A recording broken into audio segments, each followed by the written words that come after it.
Good morning, all. It's so good to see you all. I am really excited about this morning. We have a repeat performance tonight, but it is such an honor to get to have you all here this morning and also to introduce my really dear friend. What was your name again? Roger. Roger Haston, who is, this is really going to be a very spectacular morning. Can you all hear okay? The mic is good? Okay. So, known Roger for quite a few years, and very interestingly, he came to animal welfare sort of on a roundabout route. And even though a lot of us can say that, very few of us can say we came to animal welfare from geophysics. Well, I think, right? Nobody in the room is going to claim that. You're all alone on that, Raj. So he has a PhD in geophysics, worked with the oil industry, lots of analysis, data. He's currently the chief of analytics for PetSmart Charities.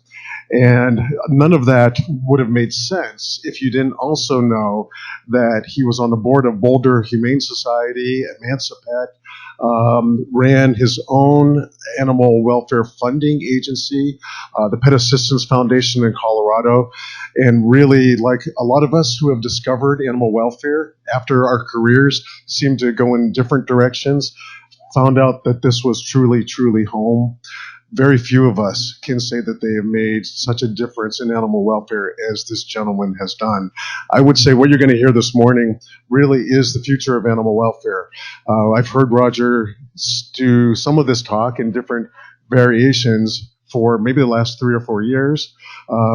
Every single time, there's more to it and more things that I feel like there's no way I can actually remember this on top of everything else. But if you take away just a few things this morning, you'll already have evolved your own thinking in animal welfare to catch up with where we really are going in this industry. So it is my absolute privilege to introduce my dear friend Roger Haston from PetSmart Charities. And so would you all give him a rousing round of applause? Thank you, man. Thank you. You may not need that anymore. We'll see. Okay. We'll try it both ways. I usually flail around the room. It's my inner Italian. My name's Roger Haston, Chief of Analytics for PetSmart Charities. If you don't know PetSmart Charities, we're the largest animal welfare funder in North America. Last year, we gave out close to $48 million in the U.S. and Canada and facilitated about 587,000 adoptions. Pretty amazing.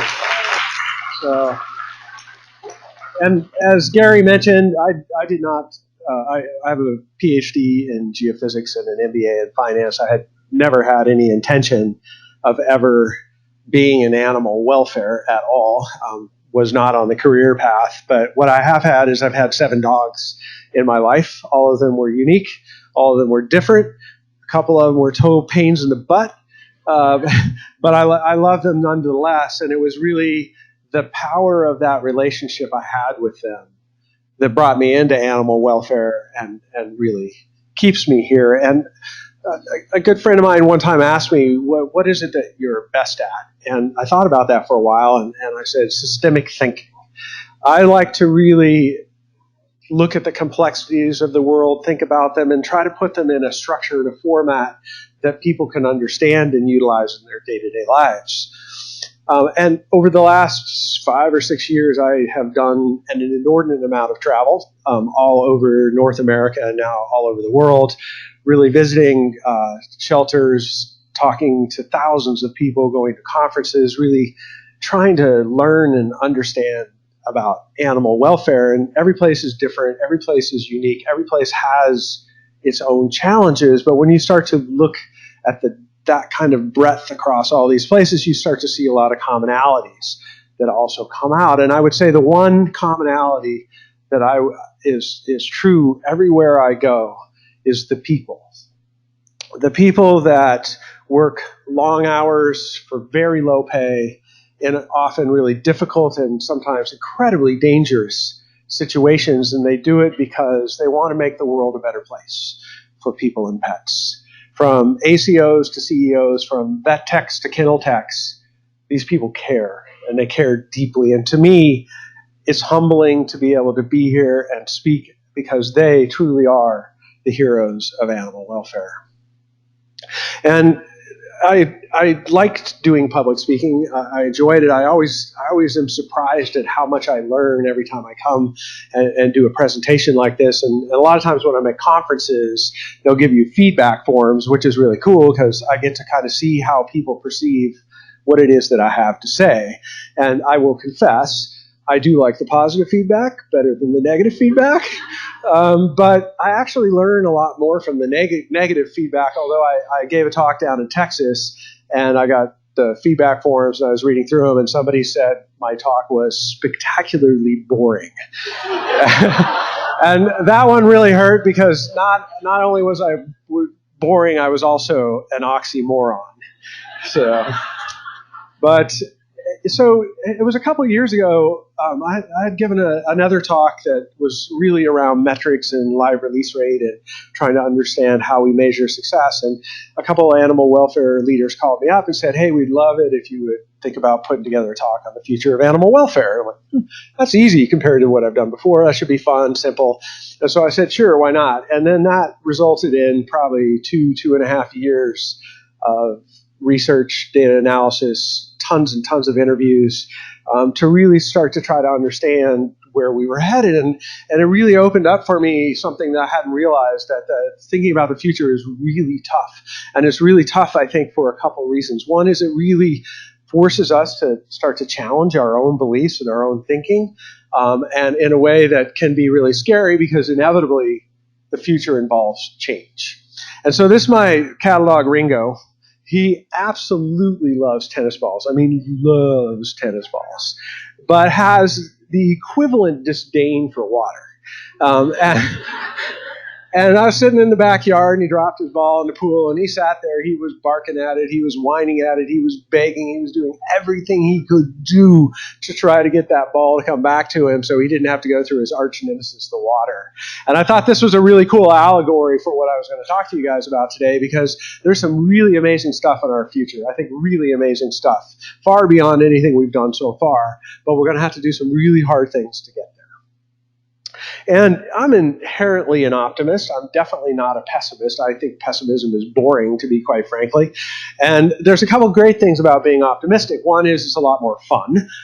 And second, which I think is even more important, that when you're optimistic, you can take on and really tough, challenging problems in a way that doesn't cause you to get discouraged or lose hope. But the thing about optimism needs grounding. Optimism without grounding is delusion. And that grounding comes from data, it comes from facts, it comes from critical thinking, and it comes from challenging our own assumptions and biases so that we can get a richer understanding of the world. And one other distinction I want to make is the difference between skepticism and pessimism. As I said, pessimism has no value to me at all, but skepticism is incredibly important.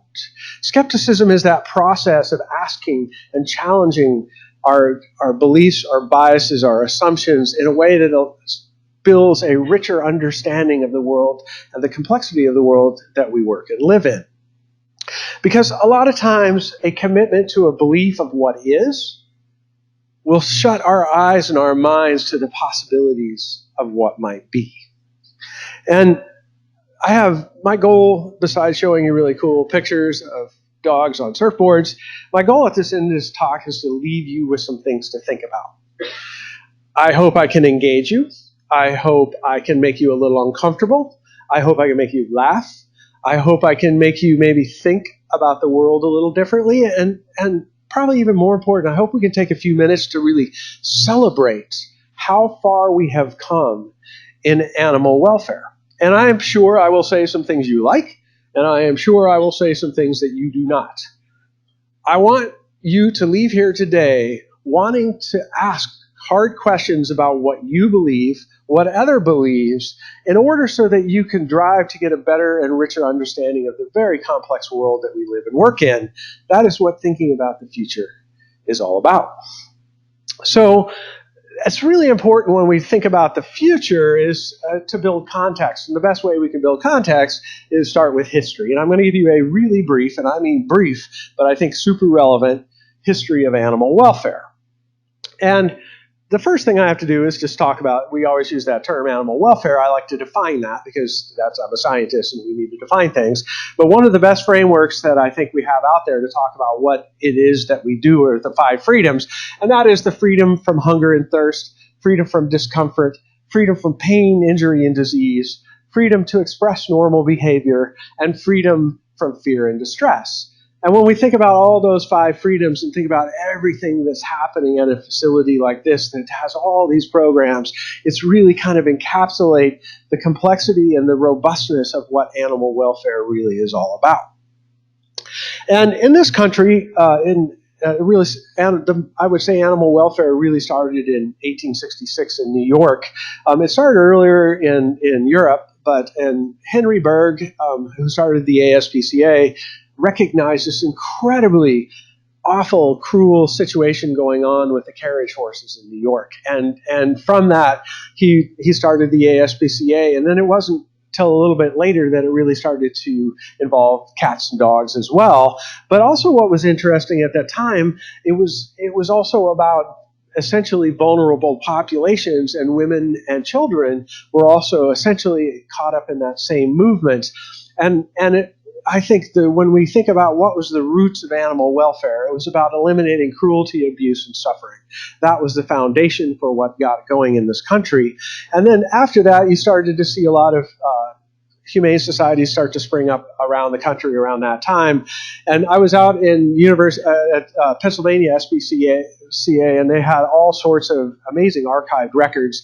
And this was a newsletter that they had from 1939 that I just thought was fascinating. And if you look over there, hopefully you can read that. It says what we did in November, and they have all these statistics, and they've got adoptions, they have cruelty investigations. And I just thought this was really incredible, but that back in 1939, that they were doing a lot of what we do today. We just do it much bigger and much better. But they were already starting to do the foundations of what is the core work that most animal welfare organizations do today.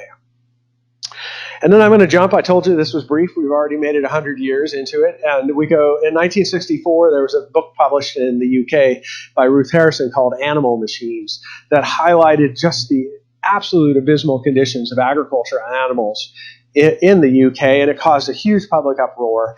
And the government formed a commission headed up by a guy named Roger Bramble, and from that came the 5 freedoms, which really has been fundamental in our thinking about animal welfare. It was an amazing piece of work, and really has driven so much of our progress forward. And then I would say in the 60s and 70s, I kind of call it the pound era, because most of the activities that were going on with animal welfare was really centered around getting stray animals off the street. It was really about animal control. And they would get picked up and they would go off somewhere to some pound by the sewer facility, and that was it. Nobody really cared. But in the 70s, you really started to see where people started to actually really care and to have some concern for these animals, and public awareness started to grow that a lot of these animals were viable animals, and that we really did care that they did not suffer. And so it was what I would say was kind of the humane movement really started to grow around that recognition where, and to me, there's people who will talk about revolutions in animal welfare, but there's one that I think almost nobody talks about, and that was in 1969 in Los Angeles, the first low-cost spay-neuter clinic opened. And that has unquestionably changed the problem more than anything else that's ever happened. You also started to see that we cared about how animals were euthanized, and there was pressure to get rid of these really cruel and unusual drowning and electrocution and things like that to go away. We started to see some involvement with the veterinary community where there was some concern about disease control and pain and suffering. And then really it's when adoptions really kicked off, where it really started to recognize that some of these animals were really viable animals and we could try to find homes for them. And that really is what we see today. In the 1990s, it's what I would call focus on outcomes, where it became, before we were really worried about the stray animals on the street, and then we went through kind of a period that I would describe as a little bit more introverted period, where we were really thinking about what was going on in the shelters themselves. And so we at this time, we saw the first appearance of the term no-kill, which really came out of San Francisco SPCA with Rich Avanzino and others.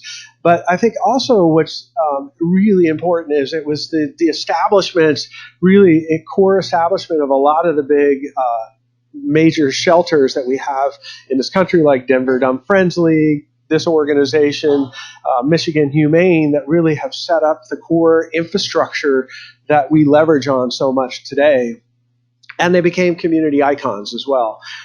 Spay-neuter really took off. It started to become, I think, much more in the public mind that was what we were supposed to do.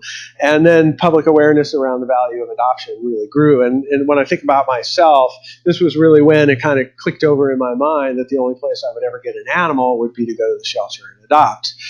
And that really started to get momentum. And then there was an incredible meeting in 2004 and that in Asilomar, California. And prior to that, we had no common way to even think or talk about success or whether we were making progress. There was no focus on data, but this group of people got together in Asilomar, and they had very different philosophies, and they managed to work through those really difficult conversations and establish some standards for how we were going to talk about success. And from that meeting is where live release rate was born. And it unquestionably was one of the most powerful things. It was the first time we ever had kind of any metric that we could talk across organizations about how we were doing. And it was truly an amazing piece of work. And I'll talk a little bit more about live release rate and some of its impacts too, negative impacts going forward. But it was just one of these first times when we could even start to think about that. And then in 2005, we had Hurricane Katrina, and you're wondering, why am I talking about the weather? A, because we're in San Diego and you don't have any, and B, this is a history of animal welfare. But Katrina really fundamentally changed the infrastructure of animal welfare in a couple ways that have completely set up what we have today. And prior to Katrina, there were animal rescues, but they tended to be fairly small and fairly localized and fairly specific in what they did. So you might have a basset hound rescue or something like that. And they were fairly limited. But Katrina hit, and the disaster was so big and so obvious, it just unleashed an army of people that ran down to New Orleans to try to help these animals out. And I think what happened in people's minds is that it triggered something to where they felt like anybody could do it. And since Katrina, what we've seen in the small animal rescue world is a huge explosion. And now they tend to be much more generalized, cover far greater distances, and the number of them is staggering. There's estimated somewhere around 25,000 small rescues in this country. And Katrina really kicked that off. The other really important thing in Katrina that happened was there was some animal transport going on before Katrina. Most of it was fairly short distances, local community transports. There was a little bit on the East Coast where it was going from state to state, but there were so many animals that needed to be moved. A bunch of the big organizations got together and said, let's get those animals out of New Orleans. And I was in Colorado at the time, and I think we ended up moving something about 20,000, 25,000 animals up out of New Orleans into Colorado. And so this was the first time I think anybody realized that we could move animals, large amounts of animals, long distances safely. And I'll talk a little bit more about transport, but it really set up an infrastructure that we have today that has completely changed the world of animal transport. And at the same time, I always like to make sure that we stay grounded with what was going on in the public's mind, and there's no better way to do that than popular culture, because I think it really reflects in a lot of ways how people think. And I love this slide. I stole this from David Haworth. in the 40s, we had Snoopy. And if you think about Snoopy, he pretty much was out in the backyard. He sat on his doghouse, and his only companion was really a bird. He didn't have any really integration at all in with the human experience. Then we go out to the 80s, and we had Scooby-Doo, who was this kind of goofy character, could talk a little bit, but not really, and had his buddy, but not really all that integrated into the human experience. Then we get out to 2010, and we have Brian Griffin from The Family Guy, who's now sitting on the couch, watching TV, drinking a martini, basically running the entire house. And I mean, it's really funny, but if you think about it, it's a very powerful statement about how far the public's perception of animals and the value of animals and how we integrate them into our lives have changed through the same period of time. And then I want to talk a little bit, because there was really a parallel movement going on at the same time around animal rights. And I'm going to spend a little time on this because I think the distinction is important. But animal rights really got born out of the agricultural side and laboratory testing, and then didn't really until later on kind of start to move over into the companion animal space. But early on, back in the 50s, 60s, and 70s, things were so bad it didn't really look like there was much of a difference between animal welfare and animal rights. They appeared to be working on the same thing for the same end. And this is where I'm going to take you for a small detour into philosophy for a second, because this is really a really important thing. Animal welfare is based in a philosophical construct called consequentialism or utilitarianism, which is, in its most simple form, something that would be the good of the many over the good of the one. And if you ever wanted to go read some stuff on that, a good philosopher in this realm would be a Peter Singer. On the other hand, animal rights is based in a thing called Kantian theories. And this is a philosophical framework that really has a belief that all living beings have inalienable rights that cannot be violated, no matter how good the consequences or how bad the consequences are for violating those rights. And so if you play that out in your mind a little bit and think about that, you can see that there's some inherent conflict between these two frameworks. And there's definitely a difference between how we perceive animal welfare and how we perceive animal rights, and that at their core they conflict with each other. Plus, it gives me a chance to show you a picture of my two dogs. But I did that because I wanted to talk a little bit about what was going on, I think, in the 2010s, where we started to see a lot more divisiveness and a lot of confusion and a lot of terms and weird things going on, where why nobody could agree, and we had live release rate and no-kill and adoptable and placeable, and just, I mean, it was very confusing for me. It was very confusing for the public. It was very confusing for everybody, I think, because we didn't really understand the root cause of that conflict and those differences is that we were really working on two separate things. There were animal rights and animal welfare, deeply related with each other, but they also can create conflict. So, I told you it was a brief history of animal welfare, but hopefully that was relevant. And I want to talk a little bit about have we been successful, because I want to put that all into kind of context. And I love metrics and data. If you ever go see my other talk, you'll see about 1,000 graphs. But it's cool. I really do. And it's, I think, very important to understand why do we measure. And I think we measure for a couple reasons. One is to assess the current state of the world. Another is that we can track how we're doing, how we're moving forward, create awareness and focus, just not only for ourselves, but for outsiders. It keeps us grounded so we don't kind of spin off the rails, and then it can keep us aligned to our mission. And these are all very important reasons why we need metrics, why we need to measure things. But when I lecture, I give a lot of lectures also on data analysis and metrics and how to think about them, and how they are very powerful things. And like any powerful tool, they can be used for good or ill. And if you don't use them properly, you can cut your leg off. And there's a couple things when we think about metrics that we have to be very aware of. One is that we may be measuring the wrong thing. We think we might be measuring towards success, but we're not actually measuring the thing for success. The other might be we have a limited set of data, so we draw the wrong conclusion. And we can also, with metrics, create destructive incentives. And I'll just say there's a bunch of good examples, but Wells Fargo is a great one in which we had a very destructive incentive that defrauded millions and millions of people, cost 4,500 people their job, and cost Wells Fargo billions of dollars.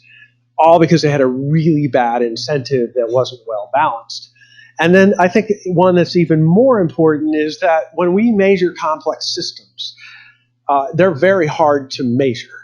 And so what tends to happen is we narrow down the range of things we measure to the things that are easy to measure. But when we're measuring a complex thing by things that are easy to measure, we don't have a very good view of that whole complex system, so it tends to create myopia. And we start to lose our vision about the overall system. So that's one thing we need to keep in common. And so I'm going to strip down the world. Even though I like complexity, I'm going to strip it down to what I think are two of the most incredible metrics to show how we're doing in animal welfare. And in red is euthanasias in this country. It's estimated there were somewhere between, 15 and 23 million euthanasias going on in 1970. And you go out to 2017, and it's about 1.5 million, maybe less. And when you think about that, that's not that long of a period of time, and the difference, how far we've progressed, how much progress we've made in that time is absolutely mind-blowing. To imagine what it must have been like in 1970 to work in a shelter where every day that you came in, you were faced with hundreds and hundreds of euthanasias, and that's how it was every single day.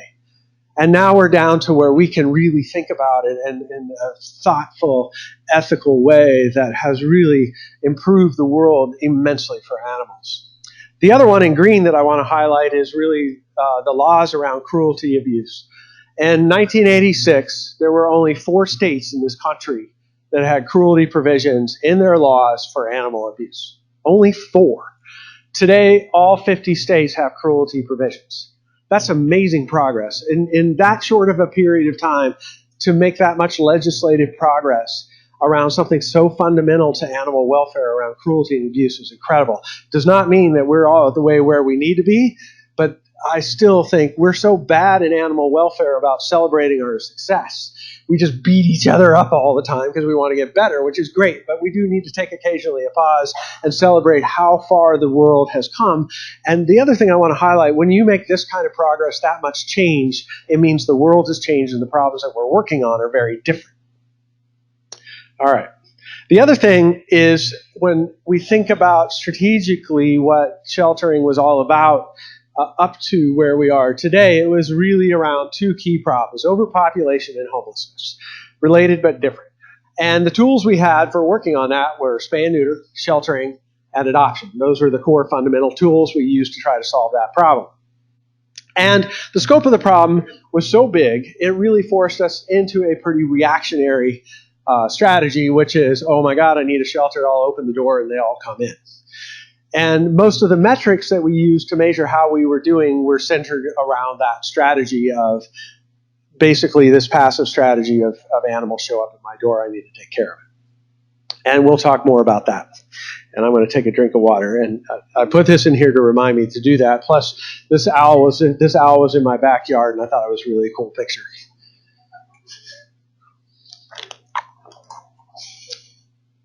All right. So, I love this quote. We live in a moment of history where change is so sped up that we begin to see the present only when it is already disappearing. And I think this is really true for animal welfare, and I'm going to show you some data and look at some trends that will highlight how fast the world is changing. And we're going to look at a bunch of them. We're going to look at animal supply and demand, transfers, small rescues, where people adopt, underserved economics, and attitude polarization. And I'm going to try to paint a picture for you of what's going on and how fast it's changing in this country. And the first is we have a growing inventory problem in this country. We're running out of dogs that people want, but not everywhere. So the problem now has gotten very disparate and confused and not uniform at all. And let me just show you a little bit. I just Googled around, and you can all over the country, and it doesn't take a lot of work, and you find everybody's reporting that intake is down.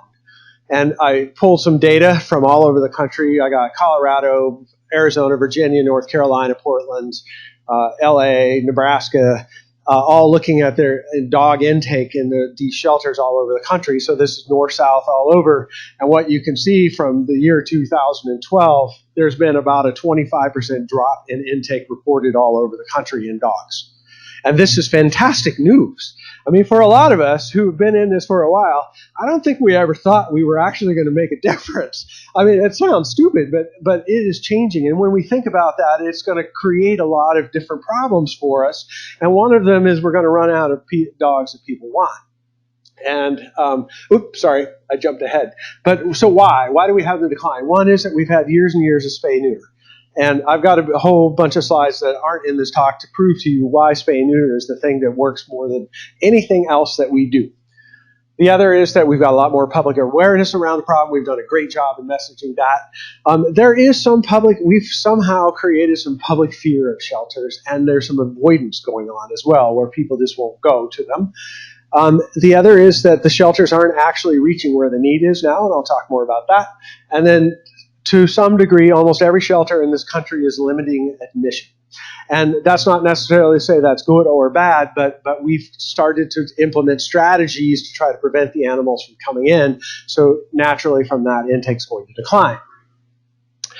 And we'll concentrate, what we're seeing is we're starting to concentrate animals that are much harder to place in shelters. And this is some data from a pretty major shelter in Southern California, municipal shelter, open admission, and I think they do about 50,000 animals a year. And they looked at inflows and outflows by breed, and a light blue is in, dark blue is out. And if you're a toy poodle, even in this incredibly overwhelmed shelter, what you see is you kind of go in and you go out. No big deal, no problem. And you move your way on down, and things get a little worse. But then we come on down here to the pit bulls, chihuahuas, and German shepherds, and what you see is we have way more coming in that can go out. And this is totally predictable from what we would expect as we start to have success, but it creates a very different issue that we have to think about that probably we haven't spent enough time thinking about. And it brings me to what I would call the blocky-headed whatevers. We have tried to relabel them. We have tried to unlabel them. We have promoted them. We have done some incredible things for pit bulls. But I think what's scary to me as I've thought about this problem is it's a really complex issue that goes far beyond just advocating for pit bulls, that has deep social implications as to why we have this problem. And it's been concerning to me when I hear the conversations around pit bulls that to a certain degree I think our desire to advocate so hard for them has in some ways inhibited us from really opening our minds to really think about how do we really go after what the root cause of the problem is. And it's super tricky. I was in one meeting with a bunch of national leaders, and we were trying to estimate how many pit bulls were there in the shelters in the U.S., and I think the consensus was about 40 to 45% of all shelter space in this country is currently taken up by a blocky-headed whatever. And this is not a problem that we're going to adopt our way out of. Adoption certainly helps. It's certainly a lot of benefits for it. But if we're going to solve it, we're going to have to open our minds and stretch what we do to start to really go after what the real issue is here. And then, like I mentioned, Katrina launched this tide of transports, and it's just absolutely grown. There was a study done by Mississippi State that looked at, tried to estimate how many dogs got transferred in 2016, and they estimated 778,000 dogs changed location in 2016.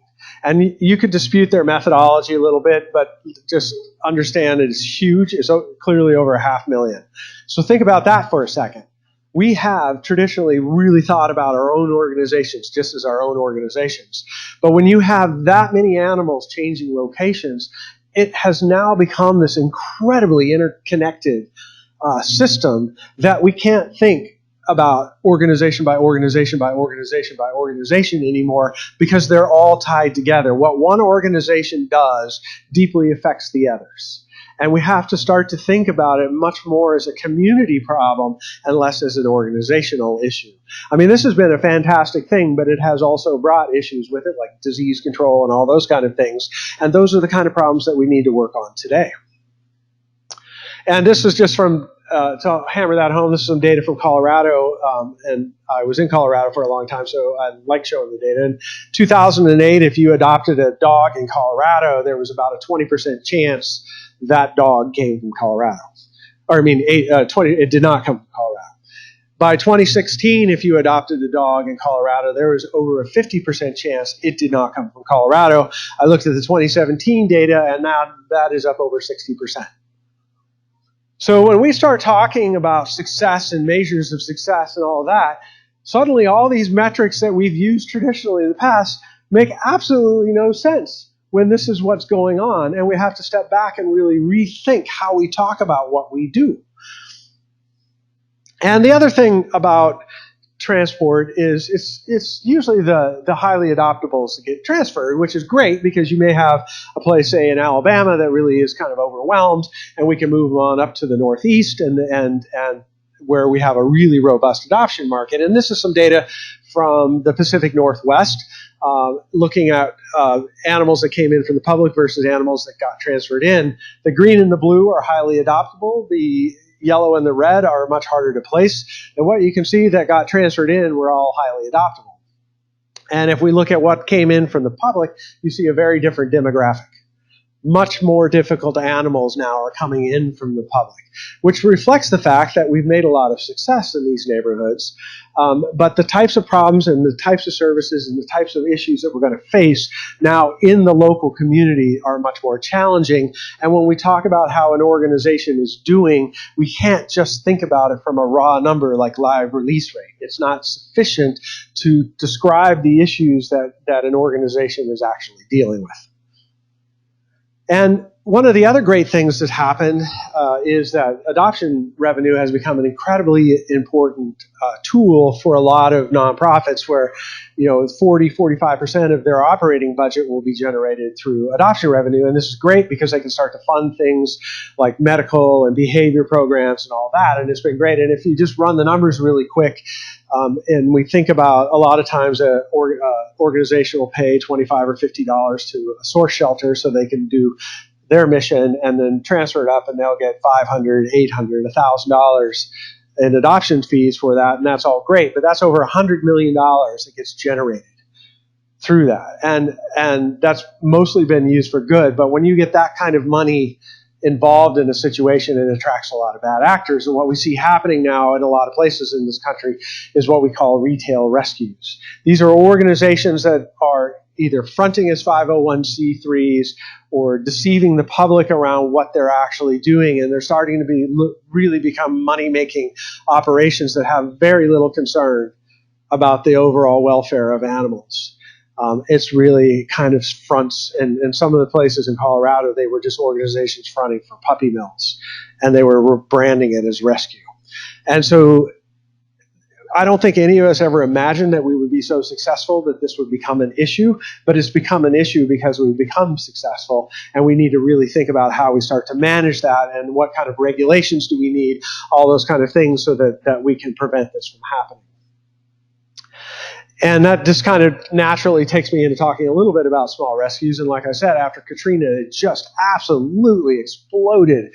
And they are big, they are important, and they are unregulated mostly all over this country. And at PetSmart Charities, they're really incredibly important. We support a tremendous number of them. We have over 3,300 partners all over the country, and it's estimated, like I said, I put 10,000 on here, but I actually think it's over 20,000 small rescues all over the country. And the problem is because most of these groups do not have a lot of experience in animal welfare or understand or no professional training, we're starting to see a lot of this kind of problem in which we're starting to see the rise of a lot of hoarding. And there's been a number of papers published recently really looking at well-intentioned people that really came in with great intent. The problem started to get out of hand for them, and then it can turn into something really, really destructive for the animals. And it's just something that we have to be really aware of, this is a complex field. I was talking with Gary. I said, when I first got into this, I thought this was really easy. This has to be one of the most difficult, complex fields I've ever been around.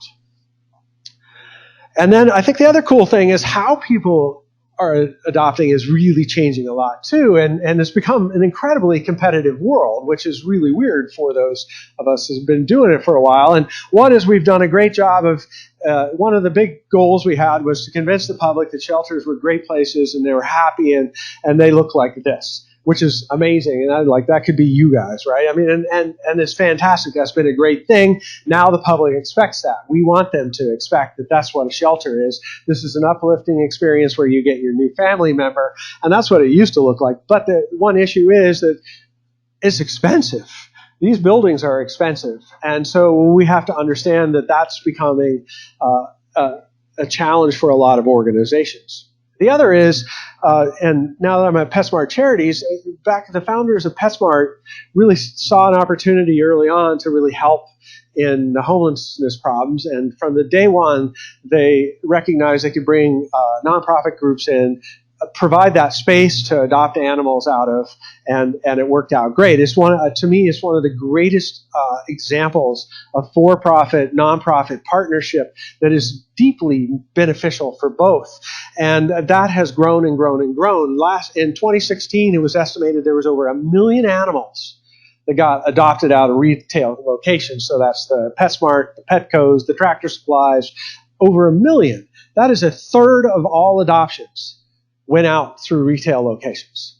And so if you're sitting on the board of a shelter and you're thinking about the future and you're trying to plan for the future, the role of adoptions for shelters is changing, and it's changing really quickly because we have really amazing opportunities in the adoption space that are no longer necessarily the shelter.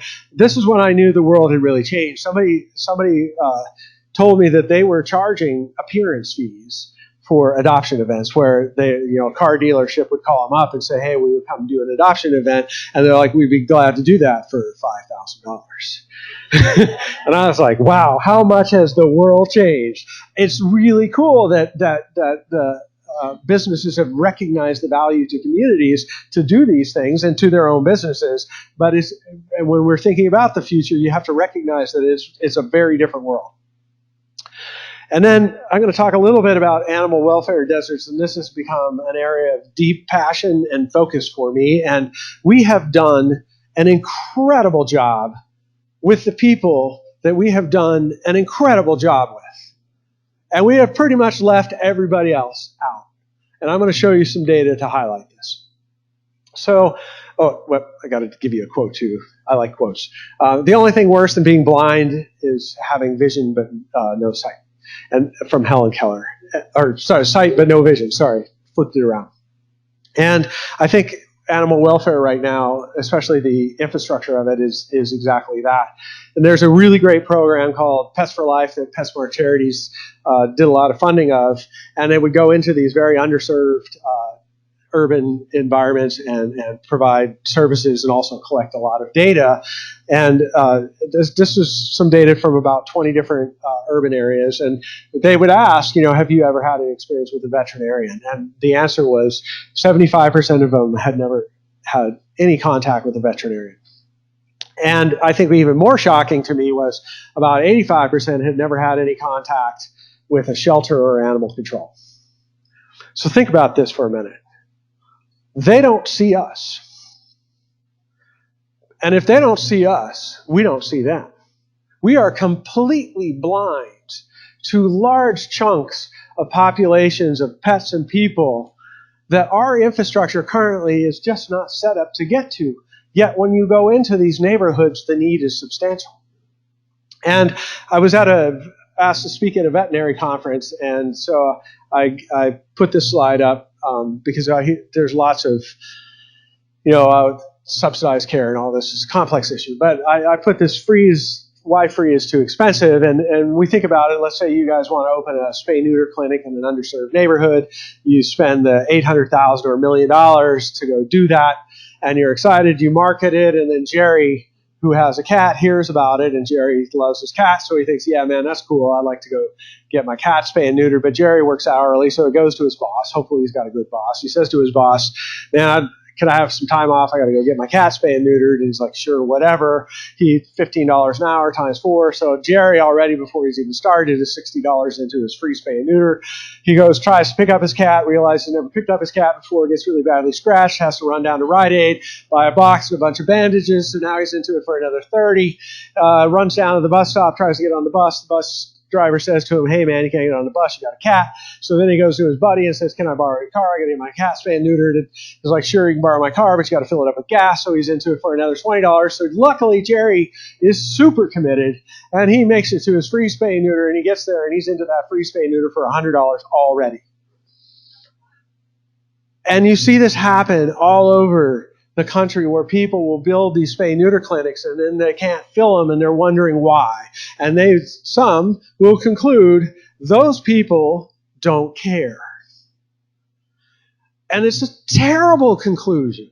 It shows our lack of understanding of the challenges that people in these underserved neighborhoods face just to get to the services that we're offering. So we have to start to really rethink the way we deliver services and really rethink from a human perspective the challenges people face in underserved neighborhoods, because they're very different than the challenges that I face. And I think, when I first got into this, we really wanted to make sure that pets went into the right home. And we had a 247-page application, and we do 8 site visits, interview the boss, the entire family tree, all the way back 4 generations to make sure that these were the right people for that pet.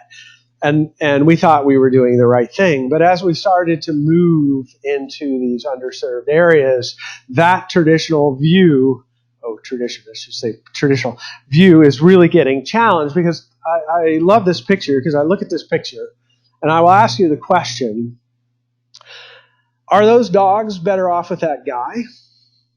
And is that guy better off with those dogs? And if the answer is yes, then we have to completely rethink how we approach this. It's not about whether he should or should not have a pet. It's about how do we provide services and support so that that becomes as positive a relationship as possible. And that's challenging for a lot of us, really challenging. But that's where we need to start to think and start to design systems that can deal with that. And then I always am hesitant to talk about money in nonprofits, but money in nonprofits is incredibly important. And I want to talk a little bit about shelter economics, because the business model for most is not going to work. Most are going to fail, but some are going to really thrive. And let me show you some data. So I went out, that's weird. I went out, and there's a big yellow thing on there if you can't see it, and pulled data from over 200 shelters from all over the country, ranging in size from $250,000 up to $25 million. And I looked at what they were spending in the year 2000 and normalized that to 0%. So if I go out to 2015 and it was still at 0%, that means I'm spending exactly the same amount of money that I was in the year 2000, and this is inflation adjusted. And when you look at the average, which is that red line, of all these shelters and what they're spending in the year 2015, the cost of sheltering is up over 150%. And I know what you're thinking. Oh my God, we overpay our shelter workers. It's not true. And you're not irresponsible with your money either. It's because we've become successful. Now we're starting to work on much more difficult and complex and expensive issues, behavior, really complex medical, things that we just couldn't before, but now we can. But we have to be realistic that that is very expensive stuff. And when we think about sustainability and long-term viability of a shelter, they have to be realistic about the cost pressures that they're facing. And this was just from one shelter. Back in 1999, their cost per animal was about $250. And then by the time we got out to 2013, and I should update this, I'm sure it's higher, it's up almost close to $1,000. And you can pull data from all over the country, and you see cost per animal. It used to be, I always modeled around $300. I thought that was, that's about right. Well, now it's $1,000, $2,000, $3,000, because we're doing all this amazing work. but it's really expensive. And the other big thing that I think people fail to talk a lot about, and this was a really grinded out project where I had to dig through city and county budgets to try to figure out what municipalities were spending on animal welfare per capita. And here you guys are. That's good news. You guys are up around almost $14 per capita.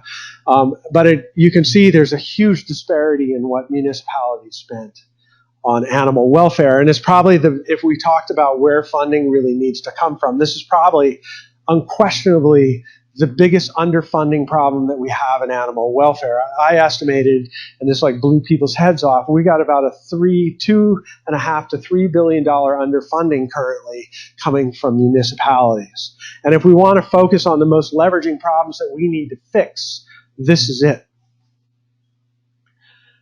All right.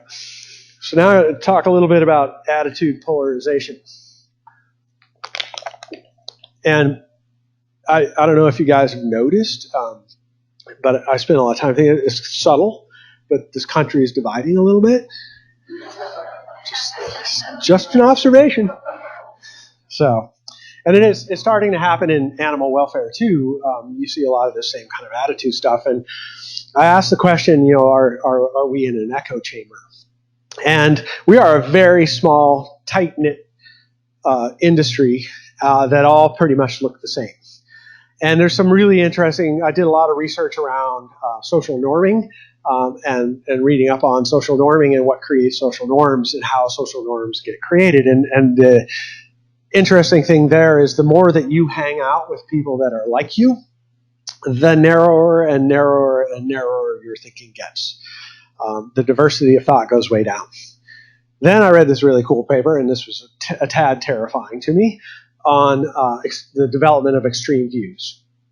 And extreme views you really often get developed out of a very narrow thought set that then starts to drift. The narrower your thought set gets, the more likely it is to start to drift off into the extreme. And I put this up here because it's something that we have to be really aware of, because we are not very diverse. We are all very like-minded, that we have to always constantly be checking ourselves to make sure that we haven't let our social norms drift away from the public.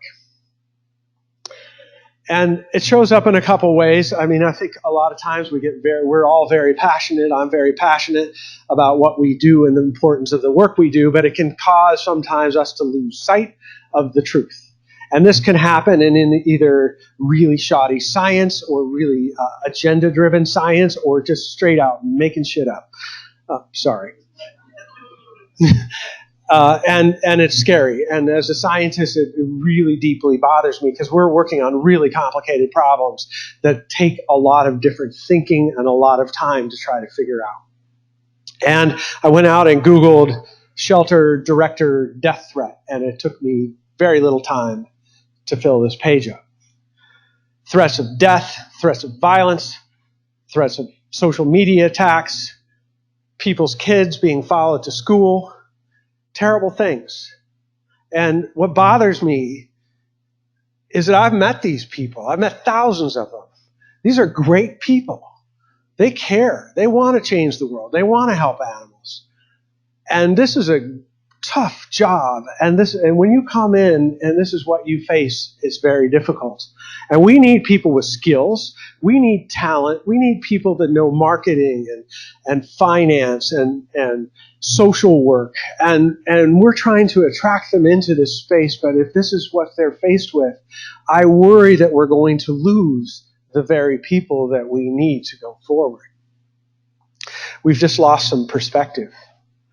And we work in probably one of the most brutally difficult fields that I've ever been exposed to, and we're faced with harsh realities all the time.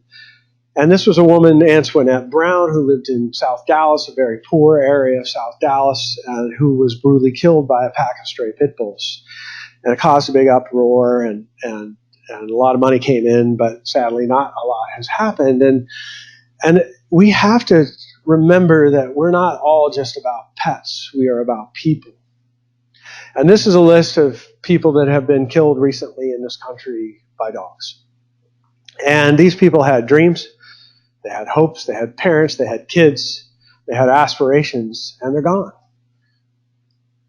And we hold that responsibility, and it's tough.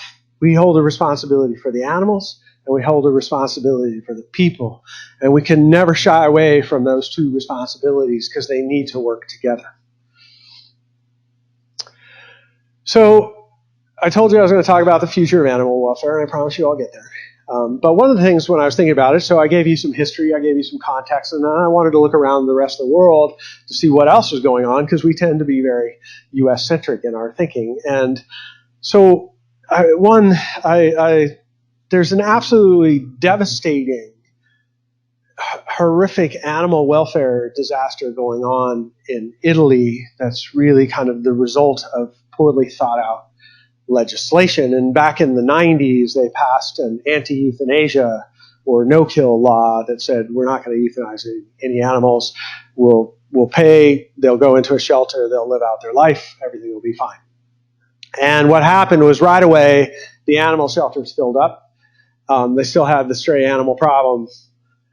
And then it got worse because the mafia recognized an opportunity to make money.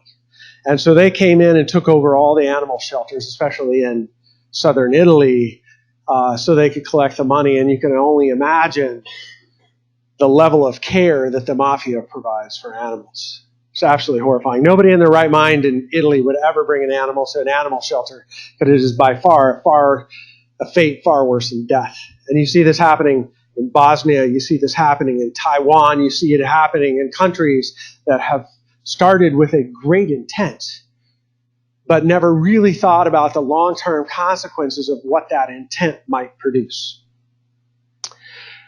And then I think on the more positive side, because I have been spending a tremendous amount of time thinking about those blocky-headed whatevers, because it is really a tricky problem. And up in Calgary, it was really interesting. They have seemed to be doing a really good job up there around aggressive dogs without having to pass breed-specific legislation, and they've done it with kind of a four-pronged approach. Education, licensing and registration, early interdiction, so they get involved early, and then they have strict and severe enforcement. And it's those four together that seem to be working. And I think a lot of times in this country, we've disassociated the animal control from the humane activities, when the reality is if we're going to work on the blocky-headed whatever problem and the aggressive dog problem, we need all of these to work together at a much more community basis. And they're doing it down in Australia. It also seems to be making a pretty big impact there. And they can do it. They're making progress without having to do breed-specific legislation. And then we are an incredibly fragmented industry. I mean, we have, between rescues and shelters, we've got organizations that are all basically doing the same thing in the same place. But it was interesting, down in Australia a number of years ago, a big number of organizations got together, all merged, I think 56 of them, and went under one umbrella, the RSPCA, and that's been really effective. I mean, at first it was really challenging, but they've been able to raise more money, they've lowered their costs, they're not duplicating all this stuff. It really seems to be they have much more common, coherent message that they're giving to the public. You see it happening in Canada too, BCSPCA, same thing, Nova Scotia.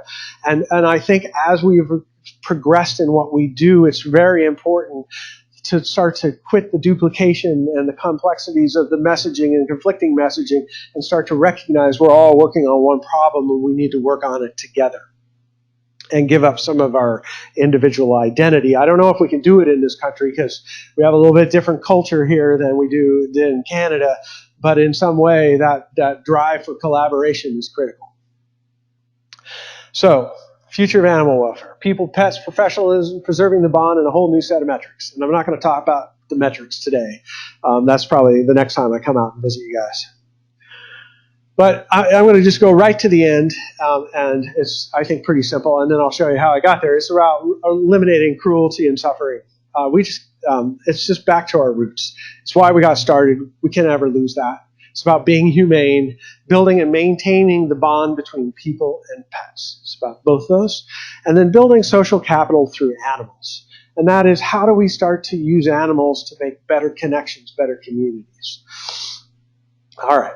And if I used to do a lot of business consulting, and so we would go, first thing we do when I'd go into a company is we would do a macro look at what's going on in your industry. And if we think about that in animal welfare, what we have is we have increasing costs, we have increasing competition, we have a flat to declining market, maybe it's going up a little bit, very inconsistent supply chain, meaning one day I get a puppy, the next day I get an aggressive pit bull, very confused consumer messaging, increasing regulatory pressure, so the government is starting to get more and more involved in what we do. Hard to access customers. We picked off all the easy ones. Now the ones we're going after are much harder to get to and more expensive. We have increased public scrutiny. I don't know if you've noticed, the public actually does really care what we do, and a very low barrier to entry for startups. And if you think about other segments of our economy that have faced these similar pressures, they all do exactly the same thing. They start to consolidate. And that's what you're starting to see in this country, San Diego, Washington, Minneapolis, Milwaukee, Pittsburgh, and there's a couple other, I know a couple other metro areas that are in conversations about starting to bring these organizations together so that they quit duplicating the same work and we can start to go after kind of the next generation of problems. Another thing is really around professionalization, and it's really important to me and really important to PetSmart Charities, that we really start to view ourselves more as a profession and less as a movement. I mean, we all pretty much got into this because we really cared, we were deeply passionate, we saw a problem, we invested our heart and soul into trying to fix that problem. And it's really been awesome. But when you think about that underspending problem with municipalities, the imperative to start to professionalize what we do is critical. We need to start to view ourselves much more on par with veterinarians, with policemen, with firemen, with EMTs, so that we can start to be viewed as much more of a basic civic service that the government should and will spend on, so that we can provide the kind of support for both the people and the pets that should be out there that currently isn't. If we can't get to that level of professionalism, I don't think municipalities and governments will ever take us seriously, and that's why the imperative to do that is so much greater today than it used to be. And we have to get honest about risk assessment. I mean, for me, it's very fascinating. I mean, considering we deal with these just intense life and death decisions on a day-to-day basis, is really amazing. We have almost no formal risk methodology at all. You can look at other industries that have really moved a long ways down the risk assessment and risk management process. We have barely even started, and I use the analogy that right now our risk assessment is kind of the equivalent of testing airplane safety by loading up airplanes full of people and sending them off, and then concluding that they must be safe because nobody came back to tell you they crashed. And I know that's a little extreme, but that is essentially what we're doing. We have to become more realistic and better at understanding and managing risk, both for people and pets. And then, as I mentioned, we suffer from a lack of diversity. Incredible. And I've been studying a lot on diversity and all that, and I would say you go from ignorant to terrified as you start to see just a little window of what you didn't see before, because it highlights how little you probably actually do see. We, as an industry, are basically a bunch of white guys like me at the top, a bunch of white women everywhere else, and that's kind of it. And we're very affluent middle class for that purpose. And I think what's really concerning to me is that we need to start to serve these underserved neighborhoods, yet we don't look like them at all. And this is a problem that is endemic in our society. And we really need to take it on. And I think the scary thing is we're going to totally screw it up. And it's not simply about taking a brown person and putting him into the system. That's doomed to fail. It's about changing the system so that it starts to truly become a fair and equitable system that starts to attract and look like the people that we're actually trying to serve. And I think the big thing that we have, this is the part of it that I think is really exciting to me, is we have a currency that no other industry or government has. has, and that is animals. Animals bring people together like nothing else on this planet. And so I think we can be a role model in this country for what diversity and equality and equity really looks like. Because we can use animals. Animals can help us overcome cultural boundaries and biases that maybe we couldn't overcome other than that.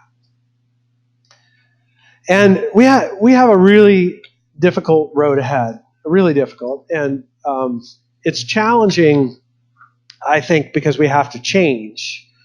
And what's even trickier is we have to change because we've been successful. There are a lot of things that we have done really well. We have gotten the public engaged. At times we have gotten them enraged. We've done a great job.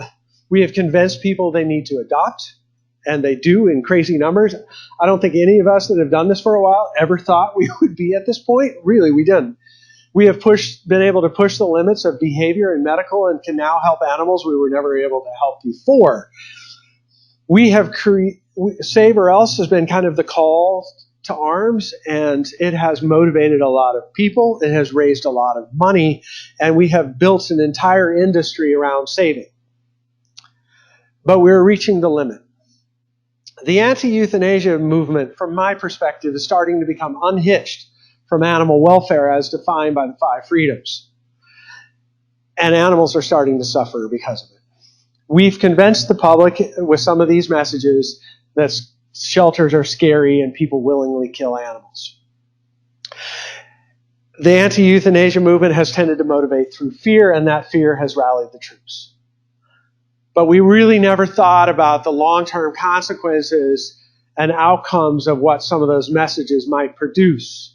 And the sad thing is, and the hard thing is, that the long term is now, it's here, it's today, and those consequences are real. And I was watching a video, it was about that being anti-everything was the easiest way to go in life. And it was pretty funny, but it's very true. It takes very little thought, very little effort to be against things. And if we're going to ever get to where we need to go, we need to be for things. So it's time to start the long and painful process of changing up our messaging and bringing the public into a place that has long-term sustainability that can support where we need to go. We need messages that will last for years and years and years, not just messages that give us short-term temporary gains. And I like this quote from Buddha around language. And words matter. They're powerful. They can build and they can destroy. And it's been really distressing for me over the last number of years listening to a lot of the dialogue going on, and especially in and around the term no-kill. And several of my colleagues who are strong no-kill advocates will say to me, Roger, don't worry, it's okay. Roger, don't worry, it's just marketing. Roger, don't worry, it helps us raise money. Roger, don't worry, it can mean what you need it to mean. And for me, if something can mean anything, then it means nothing. It's just not a message that can carry us forward. I see it as a dead end. It's not a message that has long-term sustainability to support the kind of things that we need to do in the future. Don't get me wrong, it is not that it has not added value. It has added a lot of value. It brought a focus to some issues that we needed to focus on when we did. But the time is here to change. To deny that the words are not divisive is to be blind to a lot of what's going on in this country right now and a lot of the negative consequences. And it's also disingenuous. We need language that unites. We need language that builds. And we need language that lasts long into the future, because that is where we're headed. And so where can we be? And for me, it's really quite simple. I mean, difficult to execute on, but I think really simple. And it's a lot about getting back to why we started and why we all got in here, preserving and building the relationship between all pets and all people. Fundamental. Eliminating cruelty, suffering, and abuse. In this day and age, we can just not tolerate that. It's too important to our society to never allow that to happen.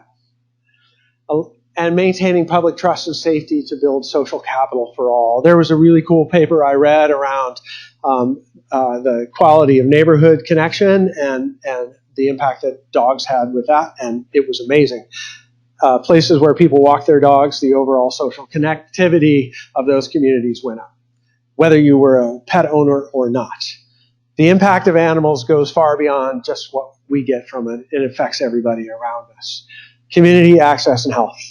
That's what we need to think about. And so I know I talk about some pretty heavy stuff, and I know I talk about, people say you're just way too esoteric, Roger. You need to bring it down. And so I wanted to give you an example of what I mean, really, when we start to talk about that bond between people and pets. And I had the honor of being asked to go speak at a domestic violence conference.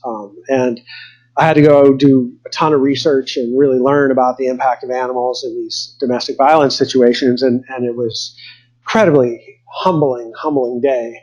And I put these statistics up there because when you look at this, what you see is these women, and not all women, but dominantly women, are willing to risk their lives, stay in these situations, because that bond they have with that pet is so great, and their concern for that pet is so great, they will risk their lives. That's how powerful that bond is.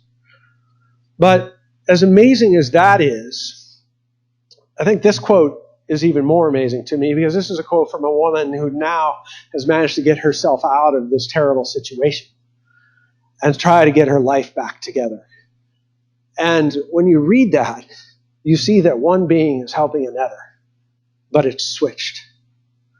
Now the animal is helping the woman.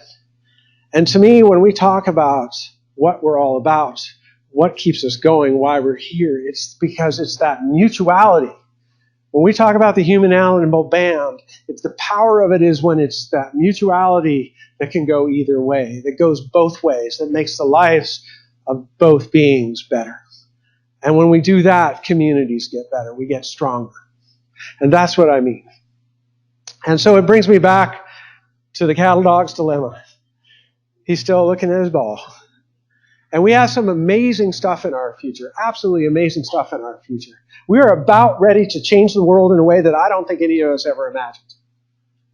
But we're going to have to do some really hard, painful things, have some really difficult conversations amongst ourselves, with our donors, with the public, so that we can really start to have people recognize the power of animals in our lives and the value they bring to our communities. And so I'm just going to end up with a poem that I just thought was beautiful. I don't know what the actual title is, but I call it The Not So Easy Road. You have to be brave, and your courage to do what's right has to be greater than your fear of getting hurt. So be brave, be brave. And with that, thank you very much.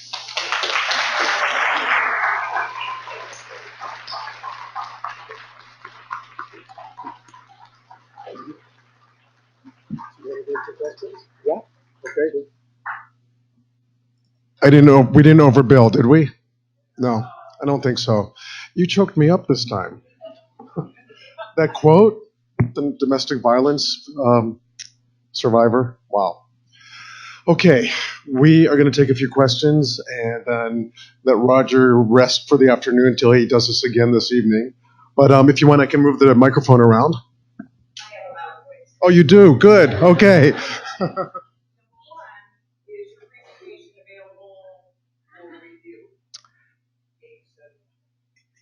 Yes. So I have two options for you. One, we're filming it and all that. Two, there's a video out on the association website, or you can ping me and I can give you the slides too. I'll just jump in on that too. We recorded this for the meeting, and if the recording all went fine, fingers crossed, I'll be sending out a link to everybody so that you'll have access to it. Roger has allowed us to do that. The second is actually a question. I'm a numbers person also. We had a wonderful chart which showed San Diego being the best municipal contribution to the Per capita, yeah. Was that before the consolidation, or San Diego's animal control group was Before this year. I think so. Now, I'm going to preface that data.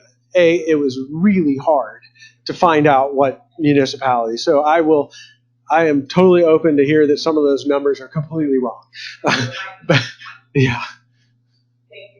I believe it was before because I've seen that data from you before Yeah. the merger, the contract acquisition. Yeah. happened. And I have a request from somebody who's listening on GoToMeeting. We want to have everybody either use the mic or repeat the question. Okay.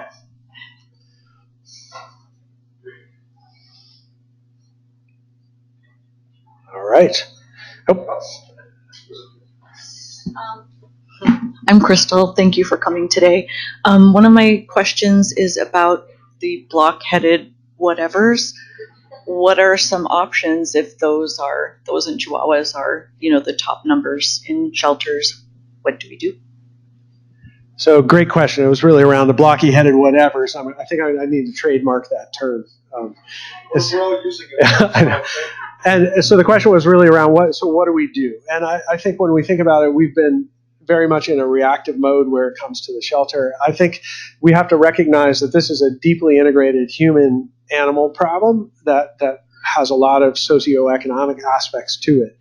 And that we need to start thinking about it in terms of going out into these neighborhoods and really trying to figure out how to deal with the problem in the neighborhood and understanding. And I'll just give you a good example of kind of how myopic our thinking has been around it. There was a program in Detroit that offered free spay neuter for pit bulls. It was great. Everybody was excited about it. Nobody brought a single pit bull in.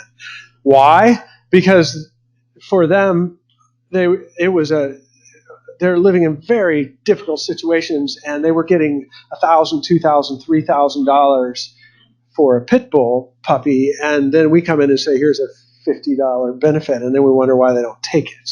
So I think there was a certain naivety to how we approach the problem, and we need to really stand back and let go of some stuff so we can start to find more holistic and really understand a lot of the economics that drive some of the problem. And if we don't do that, we'll just be having the same conversation 10 years from now. So I think it's about really starting to become better sociologists, better economists, and really bringing in other partners to help us start to work this really complicated problem that's not about euthanasia and all that, even though that's an issue of it. It's a side effect of what we really need to be working on. There's another question back here. Yeah, I had, even though I'm for all Yeah. how does all of this impact senior dogs that wind up back in the shelters that had been adopted at one point?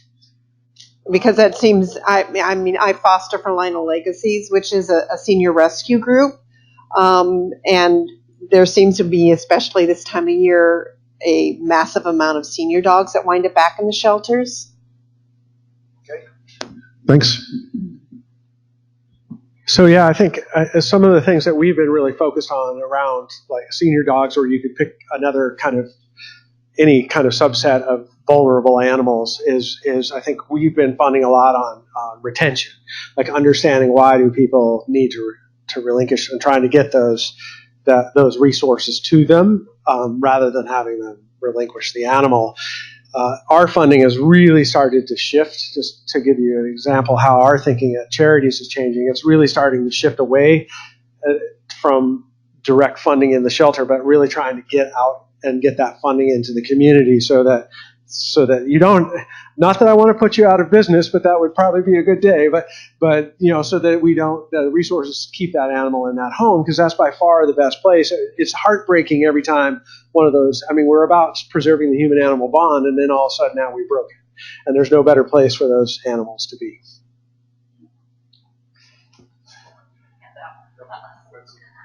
I'm a bit confused about this no-kill. Are you saying that we need to change the nomenclature of no-kill? Is that the point? So for me, I think the point is that the problem has changed, and that does not describe very well what we do. Because I've asked people, describe to me what you do in a shelter.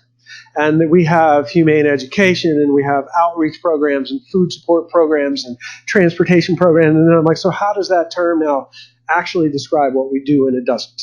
And it's not that it wasn't, and I will say this again, it's not that it didn't add a lot of value and focus for us, but it's really starting to inhibit our ability to go do the work we need to do. And we don't really even, how do we even describe, when you think about how do we describe progress on those fronts? We don't have any metrics.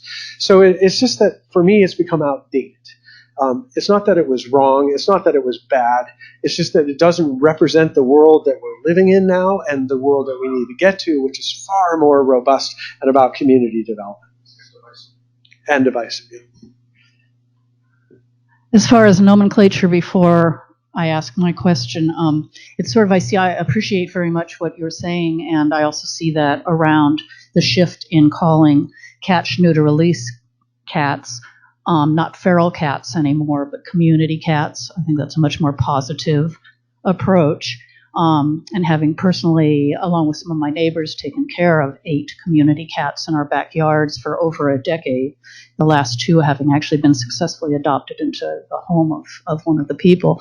I just wanted, that's something that that I see as very much a future, and often also sometimes a dividing, because people who, I care about birds as well as community cats, but, it's another trigger for a lot of people. And it's one that you hadn't addressed, and I'd be interested in some of your thoughts on that.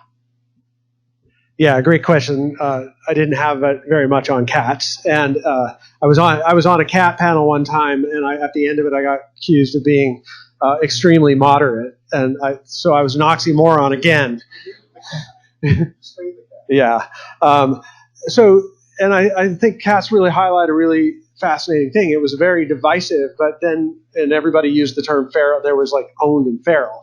When you actually go and you do the studies and you look at these cats, it's such a bad picture of how these cats are actually living in the communities.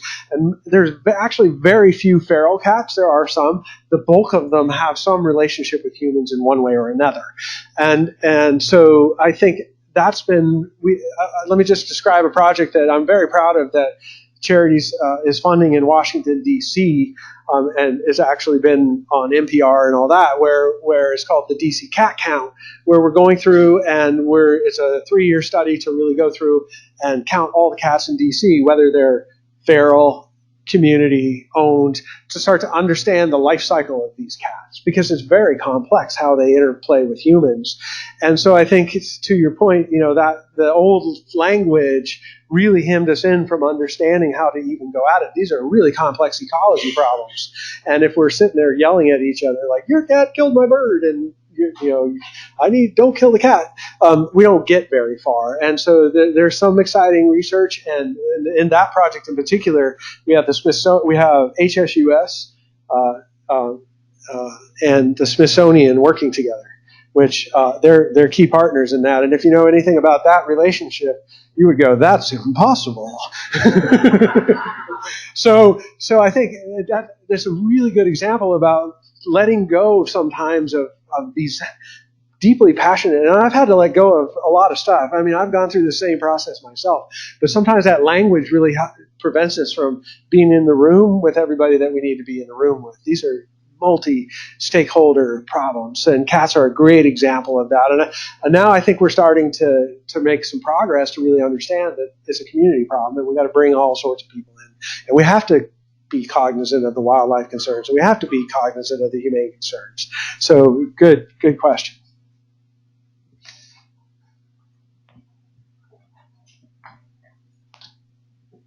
Hi, I have 2 questions. One is, do you have a bibliography that you could share? Your 2 years of research. Yeah. In particular, the source of your domestic violence quote. There you go, Stace. You're gonna get extra. Yeah, I can get you that, and that one came out of a study in Canada, and then there's a number of others, and I'd be happy to try to get those to you. But yeah. Oh well, thank you. It was pain. You're looking at him.